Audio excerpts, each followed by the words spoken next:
الفرنسي اليوم كانت مزيانه والعربيه كانوا مزيانين الحمد لله. بغيت نمشي دابا الدار، بغيت نمشي تاكل، مشيتي تمشي للدار تاكل. اوكي يلا احنا غادي للدار ناكل.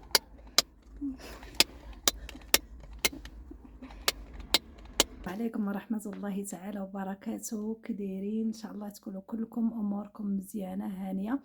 اول حاجة كما قلت لكم كنشكركم من القلب الخالص على التعاليق ديالكم، التشجيعات ديالكم. جيت اليوم بغيت نشارك معكم بزاف ديال اللي كيسولوني على المدرسة، الأثمنة تاع المدرسة. ولدك اش من قاسم والسلام. انايا الابن ديالي اللي عمره 8 سنوات هو ديجا كما قلت لكم كان هيطلع للثالث ابتدائي، ودابا ما صراحه ما ضيعوه حتى في قسم. انا سجلته كذلك في الابتدائي، الثالث ابتدائي.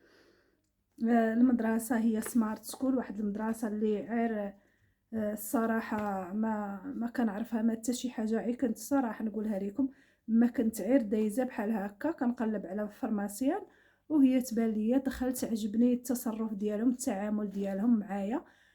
صافي هي هذيك وانا نسجل ولدي فيها.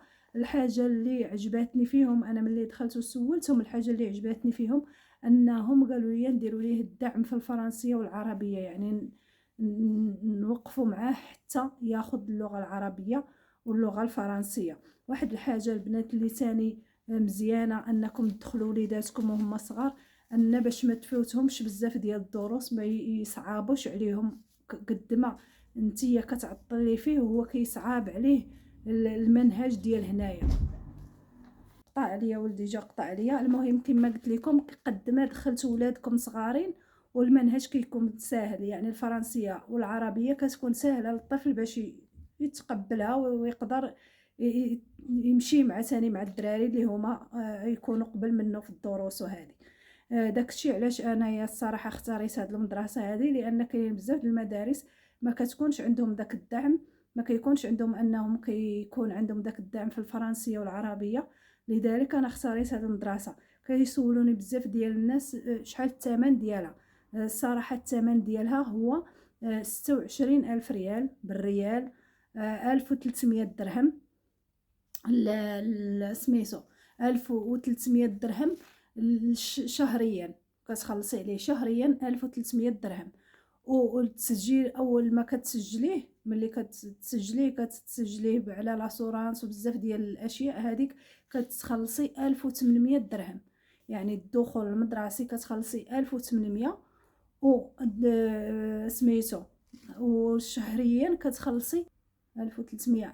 1300 كان باقا كندير مع مع الدرهم والريال والسلام. واحد الحاجه البنات اللي بغى يخلص مثلا، انا ما درتهاش، وانما الا بغيتي تخلصي سنه كامله كينقصوا لك شهر. بحال الوحده اللي قالت انايا قاصحه عليا وهذه كتخلصي السنه كلها وكينقصوا لك شهر من، يعني بحال كنتي تخلصي 11 شهر كتخلصي غير 10 شهور. اوكي تفهمنا؟ هذا هو الاثمنه ديال المدرسه اللي انا سجلته هو في الثالث ابتدائي، لان كل ما تزادوا كل ما الثمن كيكون اكثر. وانا كما قلت لكم المشكله اللي الحمد لله لحد الان الحمد لله راه الامور غاده مزيانه. المشكله اللي لقيت هو ديال الوقت، وان شاء الله يبدا يتاقلم. وليت كنحاول انني نعطيه واحد الفرايت سايت، يعني انه يلعب نخرج معاه نديه سميتو ملي يخرج باش يبان ليه بان النهار راه طويل ولكن ان شاء الله نتجاوزوا هذه المشكله هذه. وواحد الحاجه اللي بغيت نشاركها معكم كذلك اللي سميتو الوثائق اللي كيطلبوا في المدرسه. الوثائق اللي كيطلبوا في المدرسه الشهاده مدرسيه، النتيجه ديالها ديجا قلت لكم، ولكن بعض اللي كيدخل وكيسالني ثاني على نفس الاشياء. كما قلت لكم شهاده مدرسيه، النتيجه، والعقد الازدياد. هادو هما اللي كيحتاجوا. اوكي عقلوا عليهم، شهاده مدرسيه والنتيجه ديال العام الاخر وعقد الازدياد. هذا هو اللي كيطلبوا. وكما قلت لكم راه الاثمنه هذيك اللي قلتها لكم.